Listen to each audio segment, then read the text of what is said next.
Good morning, everybody. It's good to see you back. After 43 long days, the Democrats shut down. We are finally back in regular legislative session. We have been very anxious to get here. We spent the last 6 weeks in our districts. Most of the members of the House, at least the House Republicans did, at least 6 weeks they spent in their district, and many of them will tell you, and they've said publicly and privately, they did some of the best work of their career because they were right there with their constituents at home in their districts, in their counties, and their parishes, in our case in Louisiana, working with their constituents and helping them navigate the consequences of the Democrats' pointless political games in the shutdown. They did some really important work. And we are ready and eager now to get back to the legislative session work, the other side of this job, so that we can deliver on our promises to the American people. The Republican Party has been doing this, and we will continue. We're going to continue to reduce the cost of health care. We got big plans to do that. We're going to continue reducing prices and the cost of living for American families. And of course, to finish the rest of the appropriations government funding process.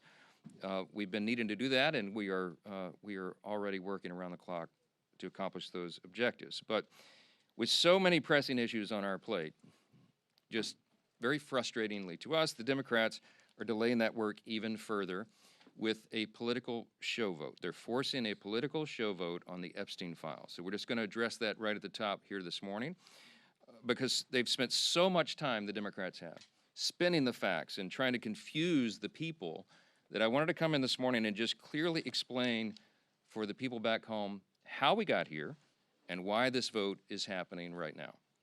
First, a quick review of the relevant history here. For 4 long years under the previous administration, under the Biden-Harris administration, Democrats insisted there was no border crisis. Remember, they told you that that wasn't a problem at all. They dismissed inflation as transitory. That's what they told us. They told the American people not to believe what we could all see with our own eyes, that there was an obvious mental and physical decline on the part of President Biden individually.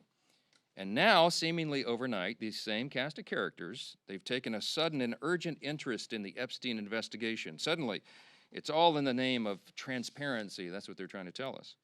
But the truth is, the biggest proponents of this discharge petition were never actually interested in transparency or ensuring justice or protecting victims of this unspeakable tragedy, the Epstein evils.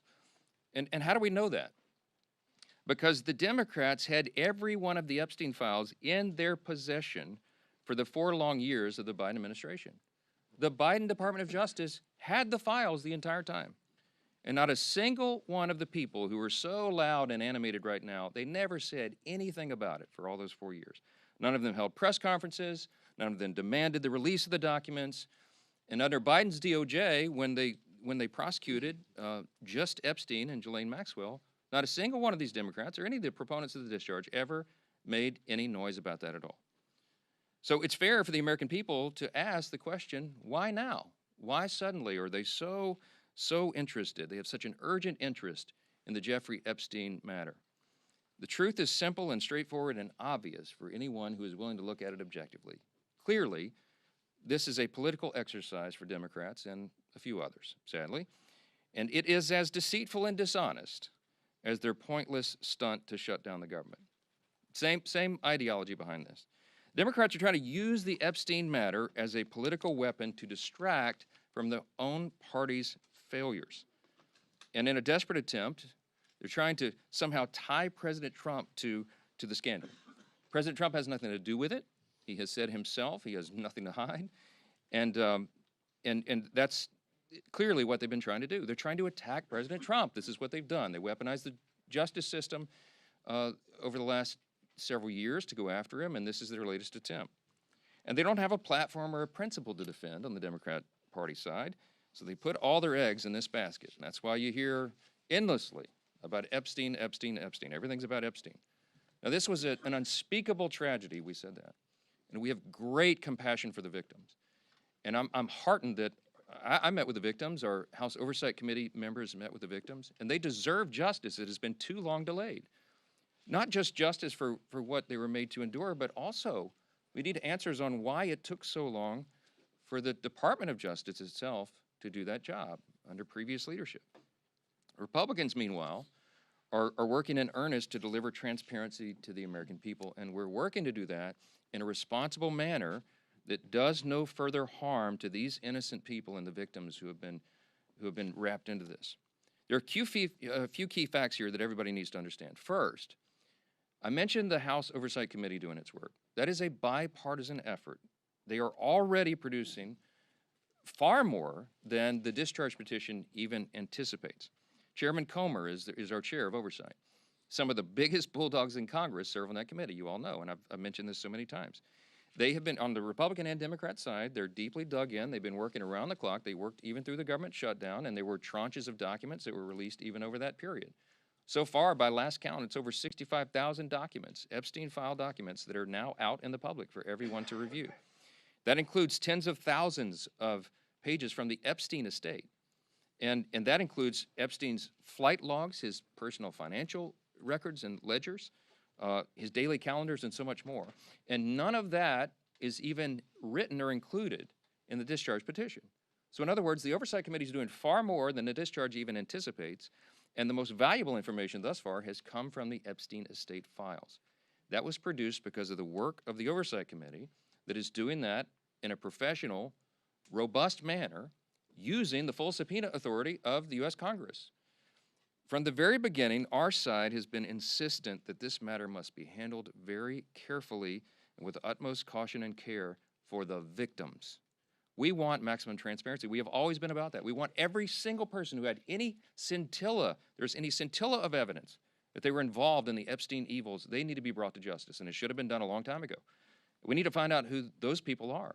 But in the meantime, you have to remember there are real people's, innocent people's lives at stake here, and young victims who don't want to be dragged into this political game because it could hurt further what they've already endured. They would be made to suffer more harm if Congress is not careful in what we're doing. And unlike our very important work that's underway in the House Oversight Committee, the Democrat-led discharge petition would carelessly dump thousands of documents without proper protections for the innocent. I brought a chart in here this morning. I want to illustrate for you what we are concerned with. Now, I was a federal court litigator. The members of our House Judiciary Committee, Republicans in particular, have many of these concerns. You have Chairman Jim Jordan and attorneys like Chip Roy, who's running for Attorney General of Texas now. You have Brad Knott, who's a former federal prosecutor, many members on the committee. Andy Biggs is running for governor of Arizona. They're lawyers, and they understand that the way the discharge petition was drafted is haphazard and dangerous. This is why we have been opposed to this point, okay? And I could be here for a long time going through all the details of it, but the big concern we've all had all along is that the House bill, if it's passed in its current form and it was signed into law, it is dangerously flawed. And our problem and our frustration is there's no way for us in the House to amend it or correct these problems because the authors of the discharge will not allow it. And that's one of our great frustrations. Let me just very quickly, we have a legal document that the lawyers, we have all drafted to explain all this, but let me give you five quick, maybe the top 5 concerns about it, and there are more. But as drafted, the discharge petition, it fails to fully protect victim privacy. I'm going to read you an excerpt out of our legal document we put together to explain all this. Congress should give the Attorney General broader authority to redact all the victim information. The discharge doesn't do that. This would prevent the release of information that could be used to unmask victims who have chosen to remain anonymous. Now, you have some very brave women who have come forward and put their names and faces out there and done press conferences and explained that justice is overdue, and our hearts go out to them, and they are heroes. But you have as many as 1,000 women, by some of the accounts, who may be caught up in this. And the vast majority of them have not come forward, probably for obvious reasons. They don't want to be unmasked. But the discharge petition doesn't have adequate protections. It risks re-victimizing those who were trafficked and exploited. And the courts have recognized this concern, by the way. I'll read you a quick excerpt. On August 20th of this year, Judge Richard Berman of the Southern District of New York issued an order denying the DOJ's request to release Epstein grand jury materials, noting, quote, names and identifying information of victims appear in the subject materials, unquote. Judge Berman then quoted a letter related to the victims' concerns, which stated the following, quote, transparency cannot come at the expense of the very people whom the justice system is sworn to protect, unquote. And importantly, the judge quoted a letter from one of the victims, In the proceedings, she is named as Jane Doe 2. She said this is one of the victims, quote, "I beg the court to make sure it is of the utmost priority that in any sort of release, all and every detail that could possibly reveal our identities be redacted. The victims of Epstein's evils deserve that protection, and the discharge does not currently provide it." Okay? Number two, the discharge petition could create new victims, okay? Because it requires the DOJ to release information even in cases where the DOJ or the FBI has already reviewed it and determined it is not credible, it is false information. Doing this and requiring this to come out could ruin the reputations of completely innocent people, such as those who have may just have known Epstein but knew nothing of his crimes, or whose names he exploited. Think of this, innocent people whose names he exploited and used to try to get close to his intended victims. Their names may be in these files, and they had nothing to do with this. And so by just haphazardly releasing it, you're going to destroy their reputations. Releasing information containing the names of innocent people would subject those innocent people to a guilt by association. It would create an entirely new group of victims who have no means to clear their names. That's a concern of Congress, and it should be. It should be. Number three, the discharge in its current form fails to prohibit the release of child sexual abuse materials. That is a term of art. It's called CSAM, okay? It's defined in the U.S. Code.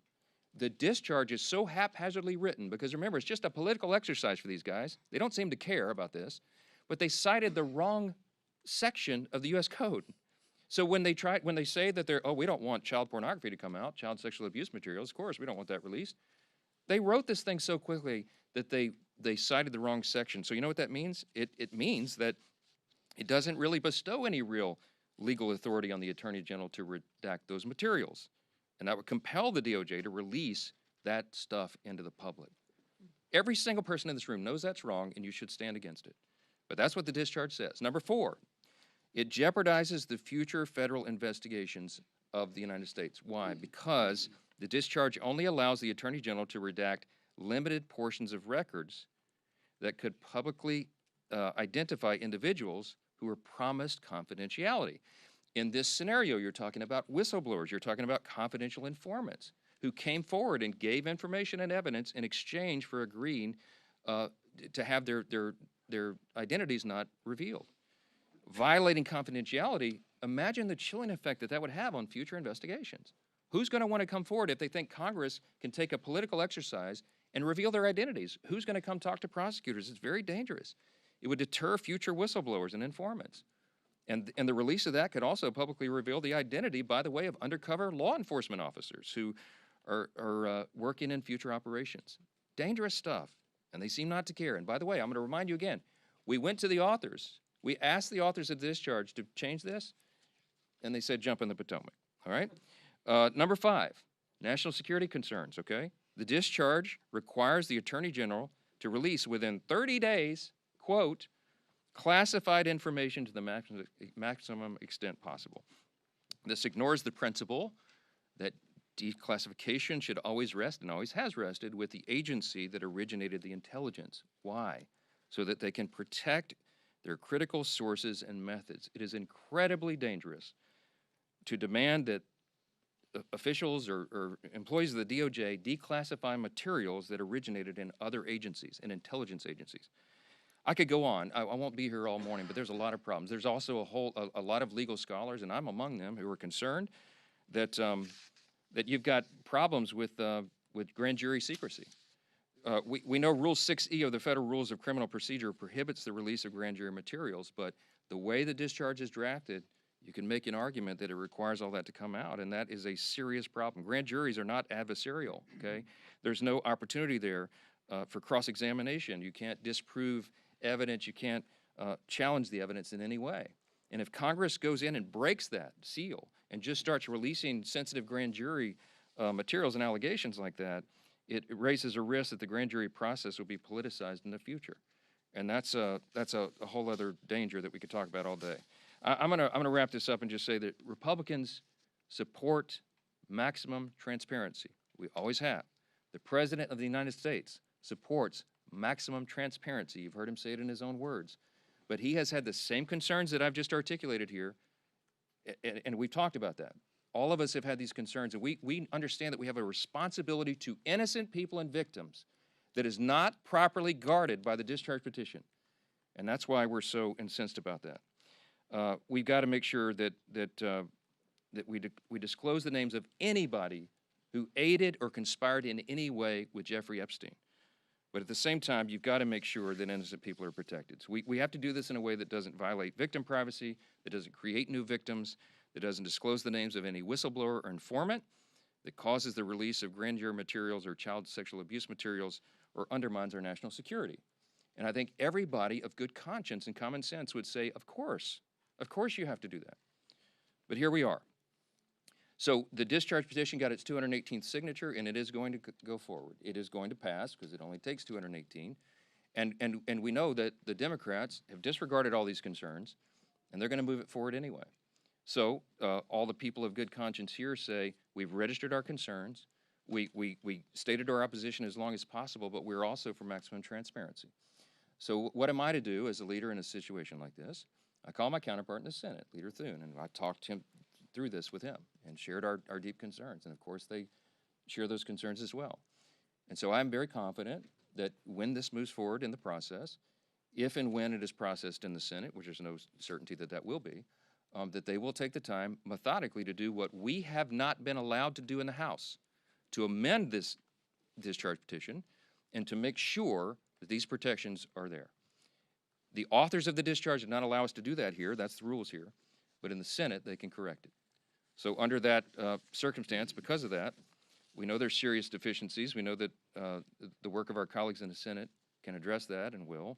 They're very conscientious and concerned, as we are, about all this. As we've insisted from the very beginning, Republicans are the only party trying to make a material difference in ensuring maximum transparency. Oh, by the way, I'll just tell you, I put the bill on the floor for unanimous consent last Wednesday night. And guess who objected to it? The Democrats, okay? If this is so urgent and they were so concerned about getting this done and seeing justice be done and all that, they would not have blocked the request, okay? This is about politics. They blocked our unanimous consent motion to expedite their bill and made us waste all this additional time so they could have a show vote today. Republicans are ready to get the job done, to move forward so we can continue to get on to these important issues of dealing with what the American people demand and deserve for us to deal with. And so I want to leave you with this thought. Everybody should think long and hard about who here is acting truthfully, honestly, and in good faith. It is not the Democrat Party that has obfuscated and blatantly lied for the last 4 years about all these things. It is not the Democrats who shut down the government for their own selfish political purposes. It is not the Democrats who blocked the passage of this discharge a week ago because they wanted to have a political moment. It is the Republicans who are acting in good faith, and I believe the American people are going to see that and understand it. I'm going to vote to move this forward. I think it could be close to a unanimous vote because everybody here, all the Republicans, want to go on record to show they're for maximum transparency, but they also want to note that we're demanding that this stuff get corrected before it is ever moves through the process and is completed. I sincerely hope my Democrat colleagues will show the same level of urgency and enthusiasm when it comes to tackling the real issues facing the country that we got to get to. And that's what we really wanted to talk about this morning.